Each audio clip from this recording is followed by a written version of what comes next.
Yeah. How long will you?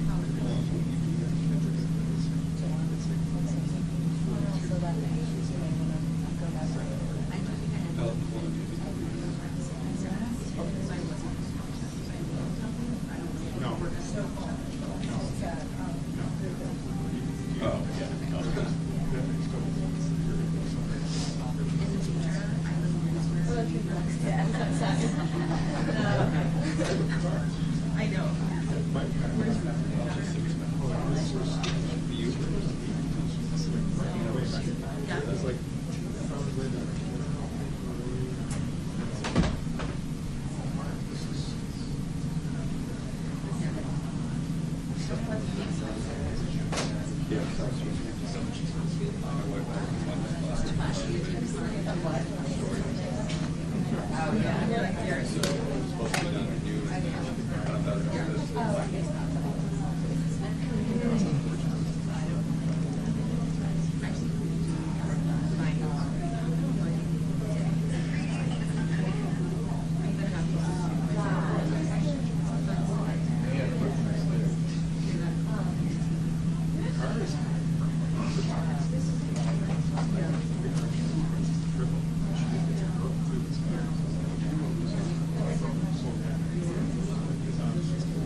But I hadn't seen her in probably 3 years. Earlier this week. Yeah, she was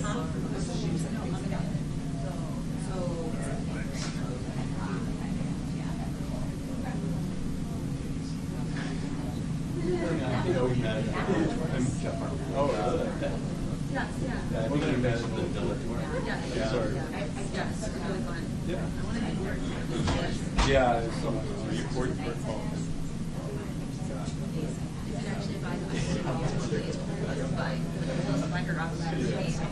Oh yeah, is it good?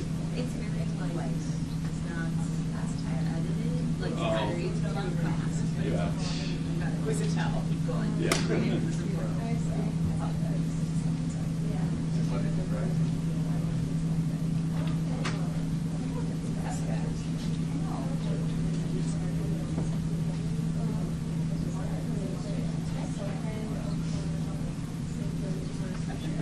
Where's he from?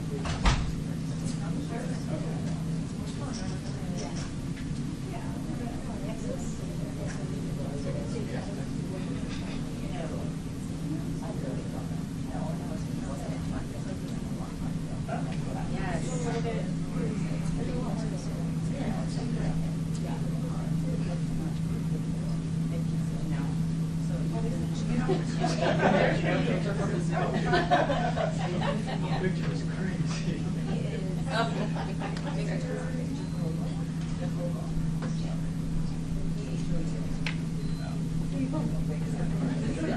He's your buddy.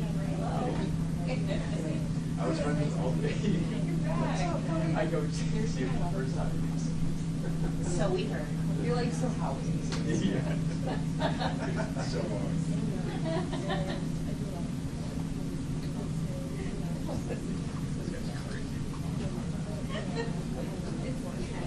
Woke up too early.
There, yeah.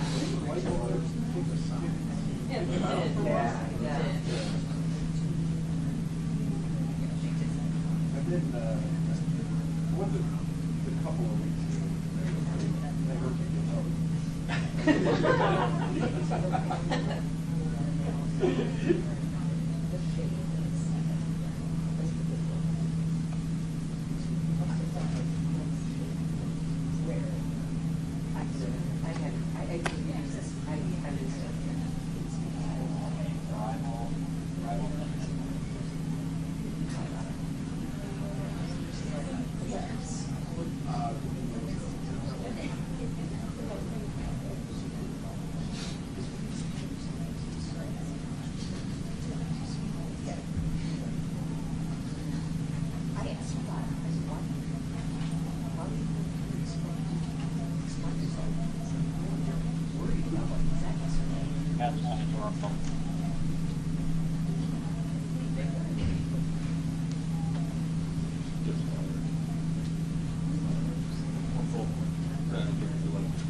It's all how you shoot it. Yeah.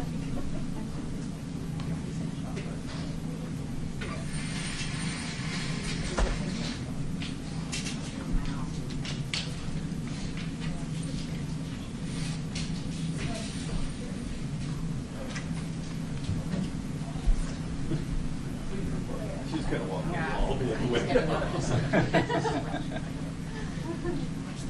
Sorry. What do you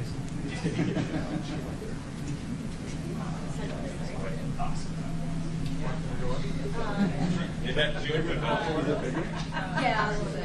Oh, right. Yeah. 60.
When she comes in, we want you to step back, just be there.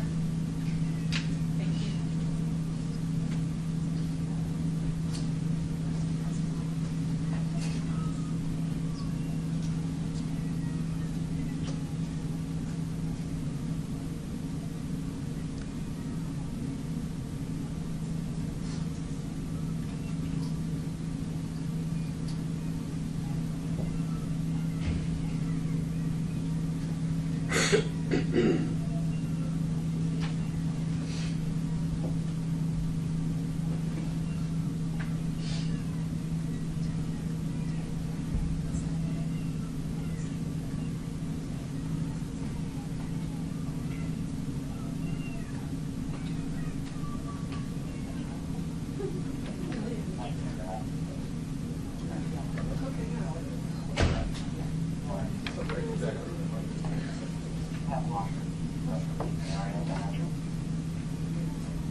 Feels good?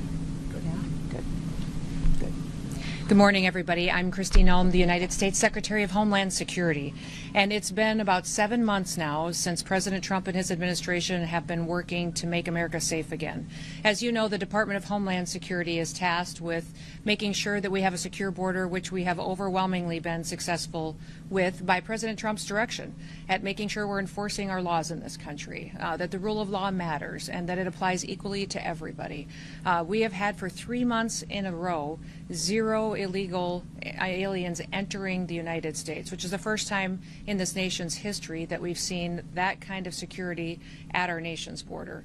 Also, we've been working on getting dangerous, criminal, illegal aliens out of our country. Murderers, rapists, drug traffickers, human traffickers, going out, arresting them, and removing them from our communities so that our families can be safe again at night. Our top priorities have been these 2 items: securing our borders and arresting dangerous criminals and removing them from our cities and our towns and our states across the country from coast to coast. Since President Trump has taken office, we have arrested hundreds of thousands of these illegal criminals. I'm here today because the elected leaders in this state of Illinois are ignoring the law. In fact, they're being obstructionists when it comes to getting dangerous criminals off of their streets. They are deciding that dangerous criminals that are murderers, rapists, money launderers, have committed assault, that are trafficking children, are more important than the families that live in the communities here. That includes Governor Pritzker, Mayor Johnson, and others who have worked so hard to protect these dangerous criminals. They'd rather be a sanctuary state and continue to put those individuals above American citizens who built this country, who've raised their families here for generations, and just want to be able to walk down the street safely at night and put their kids to bed and live a peaceful life. Today I'm highlighting 4 different examples of individuals that we've recently arrested here out of this office with the good work of ICE and our HSI officers that we've taken off the streets without the help of the governor or the mayor. Our federal officers have had to do this alone without their support, and these dangerous individuals are now no longer victimizing people because of the good work that we do. Hector Bonaparte is a 42-year-old illegal Mexican alien who had previously been convicted of predatory sexual criminal assault against a victim under the age of 13. We have Jarvin Flores Santos, who's a 40-year-old Honduras individual who was arrested back in 2020 the first time for aggravated criminal sexual abuse and attempted criminal sexual abuse of a minor under the age of 13 again. And Waldemar Jabik, a Polish citizen who had been convicted in 2014 for attempted murder and then also aggravated domestic battery. He was convicted of these after he stabbed his own wife and his 19-year-old daughter. It was not the first time that police had been called to his house for domestic disturbance, but he was never held accountable until recently by these federal officers. Don Gay Silas, a 33-year-old illegal alien from Micronesia, has had 3 DUI convictions, and as well as convictions of criminal mischief, of wanton endangerment, and driving without a license. These individuals would still be out on our streets today, committing crimes and attacking people and harming them and hurting our children if Governor Pritzker and Mayor Johnson had their way, because their choice has been routinely over and over and over again to release these criminals back on the streets. The debate over so-called sanctuary policies has real consequences. It has consequences for our law enforcement officers, but also for the families that live here and the businesses that are just trying to provide for their community. Governor Pritzker and Mayor Johnson are answering that question every single day of who should be our priority, who should be our responsibility, and over again, they're choosing criminals. In just the last 7 months, ICE has issued over 1,664 detainers in Chicago alone. 1,664 detainers we have lodged against violent criminals, and that is a 106% increase over what was issued during the Biden administration. Unfortunately, Chicago and its leadership has only honored 8% of those. That means every other person, when they're released from paying for the consequences of their crimes, back onto our streets without any notification to individuals or to the families that have been victimized by them. By getting those 8% at least off of the street, the brave men and women of ICE are saving American lives. Yesterday we announced that now our ICE officers are facing a 1,000% increase in assaults against them. And you read about the stories and hear what's happening from coast to coast every day in our national media and in our press. But it's in large part due to the pro-sanctuary state and cities policies and the language of elected bureaucrats and politicians that are reckless with their lives and endangering their families. Every public official should talk about and work to protect people, to keep them safe and American people's lives safe. I want you to look at the contraband that's in front of me. We have 20 kilograms of fentanyl that's in front of me on this table. That's enough to kill 10 million people.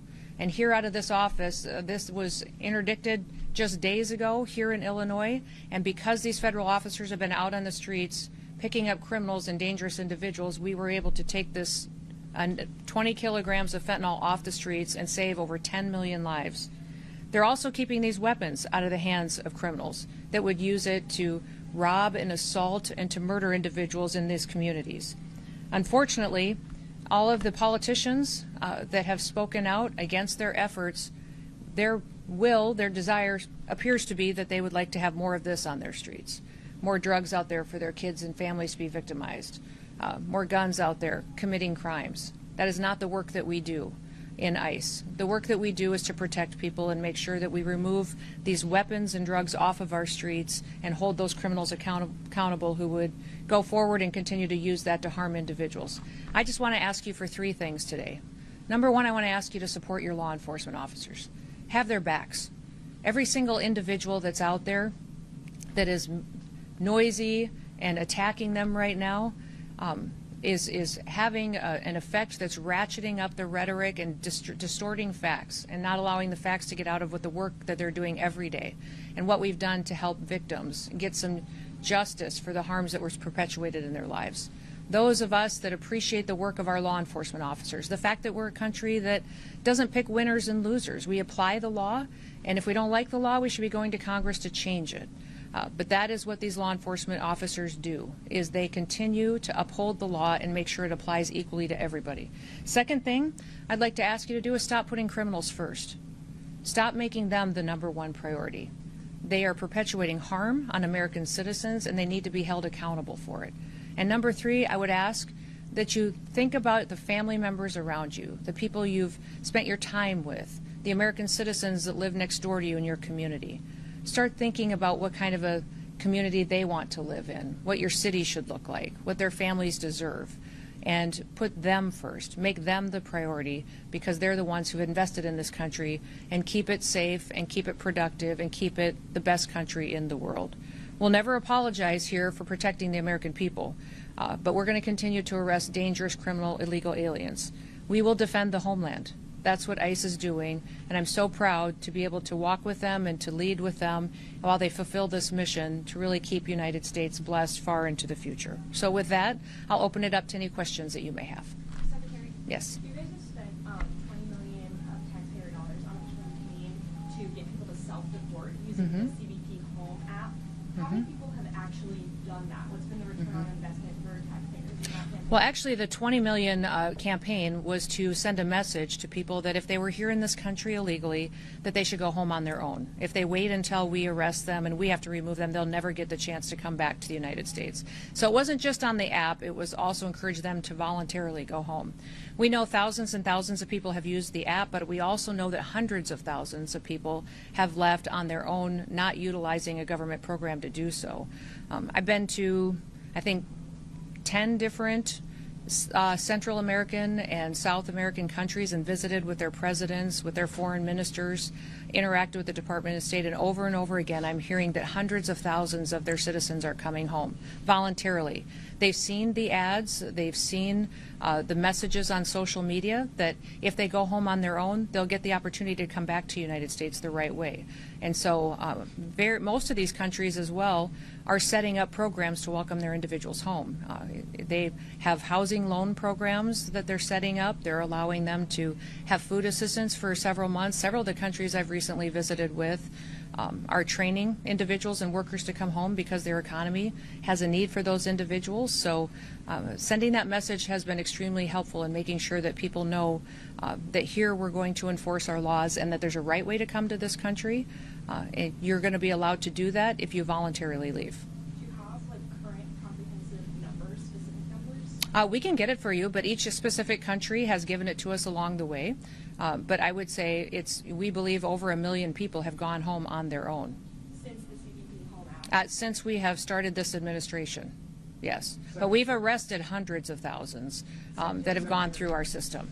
Yep. Secretary, as of July 27th, you've got the contraband display here. You're talking about the worst of the worst criminal illegal aliens. As of the 27th, this is ICE data analyzed by track, 71% of current ICE detainees have no criminal convictions. No, that's not true. Of those that do, Charges and convictions, over 70% of them have pending charges against them or criminal convictions. The others all have final removal orders, which means they're eligible to go back home. are for minor crimes, they're not violent crimes, and I'm just wondering, why are so many other people besides the worst of the worst getting swept up in this? Nobody's getting swept up. We're running targeted enforcement operations across the country and using our case files and our information to know who is a criminal in this country that needs to be removed and who has a final removal order. Nothing's changed. Huh? What's wrong with that targeting then? What's wrong with our targeting? Yeah, why are so many other people who are just here to work and they're following the law? Well, they're not following the law if they're here illegally. There's a right way to come to this country, and so. Yes, but they're following criminal laws. You're talking about criminals, sir. Yes, I'm talking about criminals in these situations, absolutely. But we also have every situation where we have those that have final removal orders need to go home because their due process is over and they have their paperwork and they're ready to travel. So that has been the priority since the very beginning. Nothing has changed, and over 70% of these individuals that we have gone out and arrested and removed from the country have had those pending charges and criminal convictions against them. That has always been the goal of the president. What Yes. is your policy specifically about identification masks for ICE agents? Are they being told they do not have to identify themselves? ICE is always wearing something that identifies them, who they are, and what what operation they're out on. I would say that they wear masks at times to protect their identities from dangerous situations. The leadership teams, we leave that up to them to discern what's necessary in certain situations. And with the rise in violence that we continue to see against these officers, with that 1,000% increase, it's making sure that they are safe while they do this job and that they get home to their families at night too is incredibly important. So it's your understanding they are identifying themselves? Yes, In some cases where they're not wearing identification. I would like to see that because they have identification. They have gone into situations, and when they have been out looking for these dangerous criminals and have been verbally identifying themselves, and if there is a mask required, it's for their safety because of the situation that they're encountering. One more question. Like that?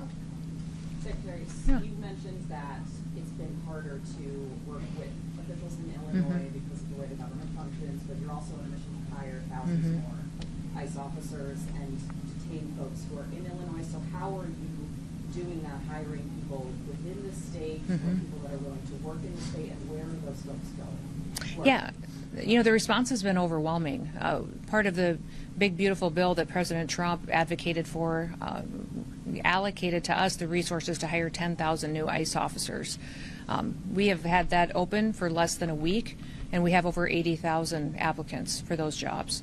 So they're from all over the country. Some of them are retired ICE officers that want to come back now that they're going to be allowed to do their jobs, some retired CBP or other federal officers. And then we also have a huge amount of interest of people who just want to have their backs and work alongside them. So what we're doing then is to get them trained up as soon as possible is we'll be training them through our federal academy, but we're also going to stand up some pilot areas of where people can train closer to their homes. If we have a lot of officers that have signed up and have offers from the federal government, we may do a training right here closer to home so they're not away from their families for so long. So that's being worked out as we see where the final offers are coming from. Do you know how long that training will last? Because normally it was taking about a year, so how would you get those folks into Yeah. expedited? Yeah, it'll be within weeks because we're going to give them credit for what they already know. What if they're former law enforcement, they already have training and certifications that we will honor and look at. They'll still go through testing. They'll still go through drug testing and physical tests and all of that.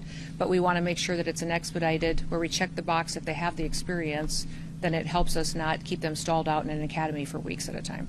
Secretary Noem, I just wanted Sure. to ask how ICE operations have been impeded by sanctuary city policies, if they have, and do you feel like you're still on target to reach the amount of arrests that you would like in those sanctuary areas? Well, the lack of information sharing is hard. I would say anybody who serves in law enforcement would say they're used to partners. They're used to being able to call up a local law enforcement officer, a sheriff, a highway patrol officer, and say, hey, do you have any information on this individual that is a murderer that's been cited in your city? That's not happening in Illinois. And when we're calling on those most dangerous individuals, when they're being released from your prisons, they're not even letting us know, not honoring our detainers. When we lodge a detainer against someone, it's when you let that person out of jail who's been paying the consequences, let us know so that we can pick them up and get them out of the country. You know, Illinois is not partnering with us on that, which is very, very difficult when we know that those dangerous criminals are going to run free. And many times we go into situations where we don't necessarily have the law enforcement to play a backup role. There are times where we bring more individuals in, more federal officers, because we believe we need to do that for security reasons. So we have great partnerships across the country, over 800 of them, with state and local law enforcement in other states. We wish we had that here. We wish we could build those partnerships. We're going to keep plugging away, and for us, it's about getting dangerous people off the streets. So our target is to get dangerous people off the streets. Last question back there. Can you give us some clarity on what key roles might do in ICE? Can they be URO officers? And if so, do you have any concerns about that, how highly stressed that position is? And on the other end of age limits, why do you think someone in their 40s or 50s can do this job instead of the previous age gap? Oh, I think us opening up the age requirement is wonderful for people to have opportunities that they've always wanted. So many people were forced to retire from law enforcement at a young age because of that arbitrary deadline, and now they'll be able to come back and serve a few more years if they'd like to, provide for their families, and then help on the mission of making America safe again. 18-year-olds can come and sign up and help us with processing and paperwork while they train and they get the experience. They can walk alongside our officers. They will all be as fully trained as any full-time officer before they're put in a situation that might require more of them. So we want everybody to be at the same level of skill set and knowledge when they're out doing an enforcement role out on the job. Anything else? Yeah, I don't expect you to know the details of every specific case, so I wanted to give you a little context that calls for a broader answer on the question. About 4 months ago, ICE publicized the arrest of 2 men said to be responsible for a mass shooting in Chicago. Your agency named them, and it got a lot of coverage. However, they have still not been charged in that mass shooting. So my question is whether it's people sent to prison in El Salvador or 2 men accused here in Chicago of a mass shooting, is it responsible for ICE to publicly accuse people of violent crimes before they've been charged? Well, we follow cases and prosecute cases and turn them over for prosecution just like any other law enforcement agency does. So when we sweep up somebody who's committed an act of violence like that and turn it over, that is public information that is out there. And people need to know who is perpetuating these crimes, and we continue building cases then on who they're affiliated with. Is there further dangers? Our investigators are some of the best in the country that are out there making sure that not only is that person now incarcerated, but who were they affiliated with? It could be another danger that we need to continue to look at. So even if they haven't been officially charged? I would say we follow the exact same process every federal agency does, every state agency does for law enforcement. So we have not changed our methods or how we handle cases or how we even communicate about them than we have since the very beginning, or how the Biden administration did, or the Obama administration. We do it exactly the same. What I wish is you guys would talk about the victims more. How many people were shot in that mass shooting? How many people were victimized? How are their families doing?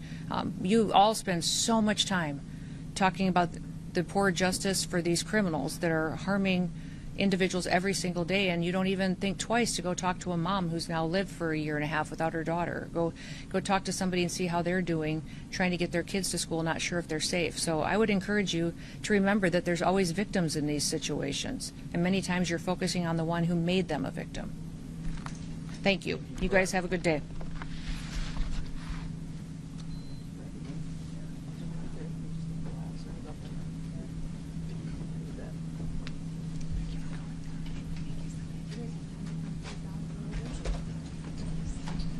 You guys have time to sit down for a little bit? Yeah. We can chat and visit a little bit.